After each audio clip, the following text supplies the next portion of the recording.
we had a Class A, now we have a fifth wheel. What do you think, Heather? I think there's so many differences out there. I don't even know which one's better than the next. Well, I can give you some clues here. Well, basically, we like the fifth wheel. We do, but we also like those Mamma Jamma Class A's, but they're too expensive for our blood. They're too expensive. We had to go with a fifth wheel, and we have to hook the wires.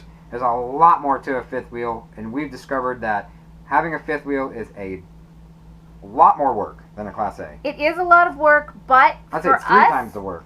because we're sitting in an area for a while, At a time. Yeah, from spot to spot, a fifth wheel works better for us than a Class A, because when you're sitting in a spot, we don't have to look at the motor, we don't have to look at the chairs. You don't have to feel like you're in a car or a truck, because in your Class A, you kind of feel like you're in a vehicle. Right. I want to feel like in a house.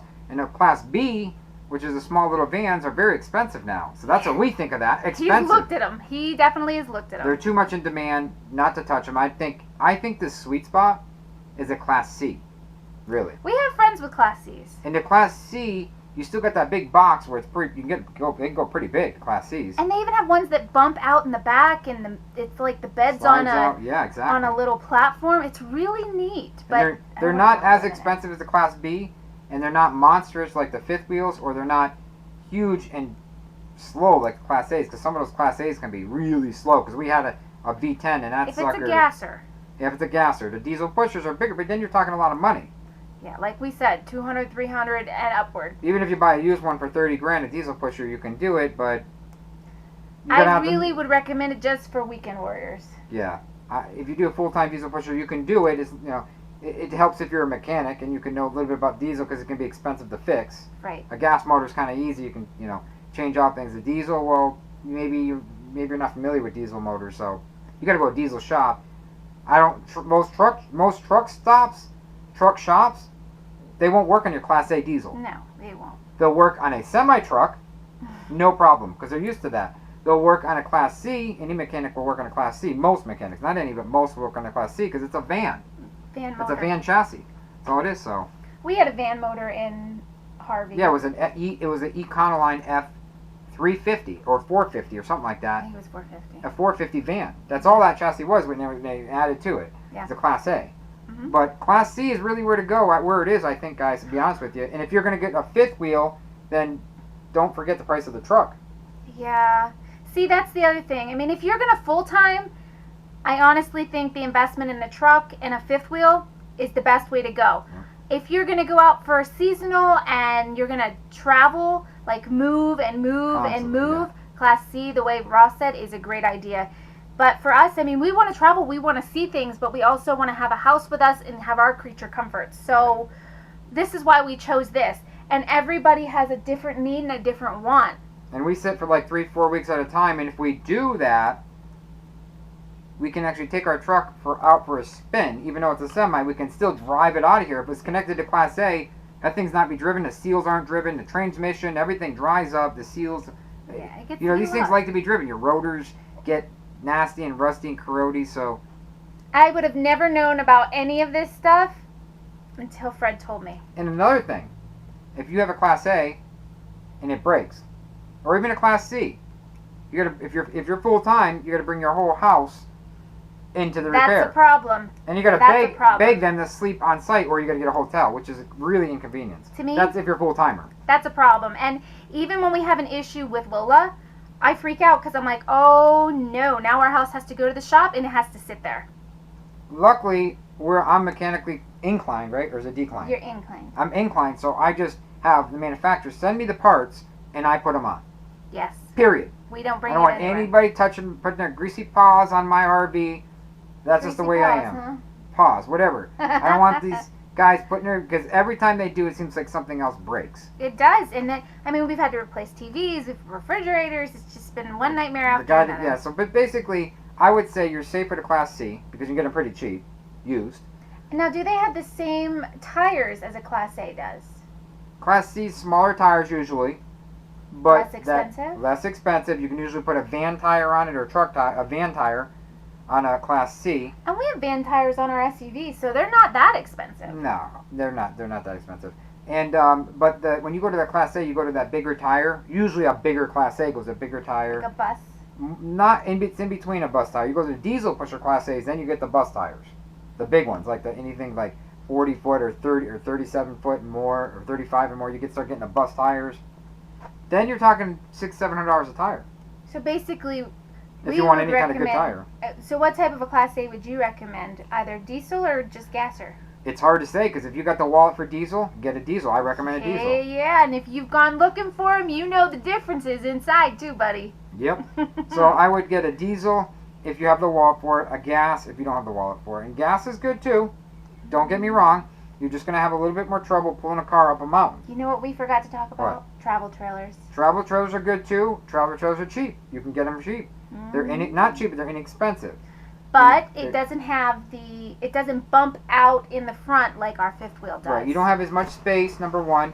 And number two is, I believe it's a little bit more dangerous on the highway because you got that sway. And even if you have anti-sway bars and you're pulling with a pickup, every time I see something flipped over, it's rarely a fifth wheel because you're over the axle with the weight. It's usually a travel trailer that goes out of control and it flips the truck and rolls and it makes a mess. It's rarely a fifth wheel. And I was fighting with him when we first got Lola because I kept telling him, we need to look at those travel trailers because they have a bedroom and they're set up better. And yeah, they're great because the travel trailers are starting to turn into like park models, you know? Right.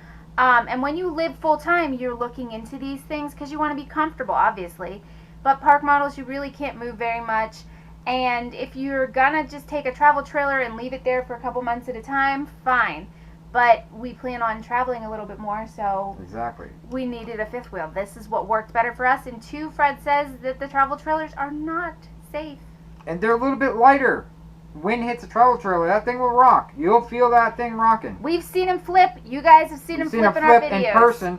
Go check our videos out. We've seen RVs flip over, awnings rip off. I mean, in storms, our trailer was barely moving.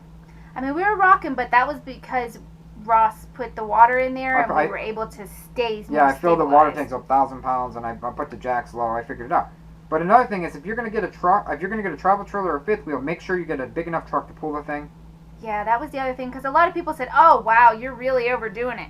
But honestly... Oh, we have a semi-truck, by the way, right? Right, and those who have driven a 450 or 350 with a RV on the back of it, a fifth wheel, they have said to him, wow, that's smart, that's the power. People walk up to me like, that's a pretty good idea. You can go from here to Texas, or you can go halfway across the United States on one tank of gas. Mm-hmm. You don't have to keep stopping and try to pull in gas stations and fit and everything. It basically just depends on what's important to you. And for us, it was half price getting a semi, half price. It was half price. It was cheaper. And two, he felt safe in a bigger semi, and I was like, hey, if that's what you want and you feel safer, and our house is going to be safely pulled down the road, you go right ahead. I got the brakes, I got the air brakes, got the air horns, got the everything. But, and more storage with the cab. But here's the thing. It's like a whole other room back there. Like another RV in front of us. I could make a sewing room back there. Exactly. No. But listen, here's the deal. What we're going to do... How about a craft room? Craft room, okay. But basically... we'll sew in there too. Or a man cave back there in the semi.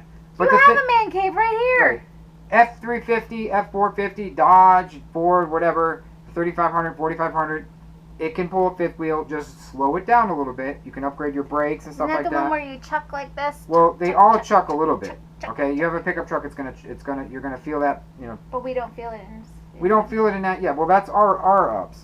But there's different reasons. And our reason why we got that truck, it was $25,000, $26,000 compared to $60,000 or $70,000. We didn't want to get a bank loan.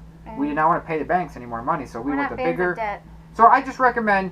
If you're going to get a pickup, okay, even if you got to buy an older pickup, buy the 350 instead of the 250. Mm-hmm. Buy the 450 instead of the 350. Mm-hmm. Even if it's older, you guys put a little money into it. You won't have to get a big loan, and you'll have that braking power, and you have that raw weight frame. And don't just buy an RV or a truck without doing research on it. Checking to see if there's other people who have had issues with that truck or that RV. And a lot of the Fords, you got to be careful. Those Ford motors. I mean, Ford's a great truck. They're the meanest, baddest, I think, things on the planet because they can pull. Oh yeah. But on the older motors, sometimes they had problems with the bolts coming out, the bolts snapping for the head bolts. Mm-hmm. Very important. You got to. I think it's. Now, don't get me wrong. Quote me on this. I think it's 2011 or 2012 and higher. You don't have as many problems.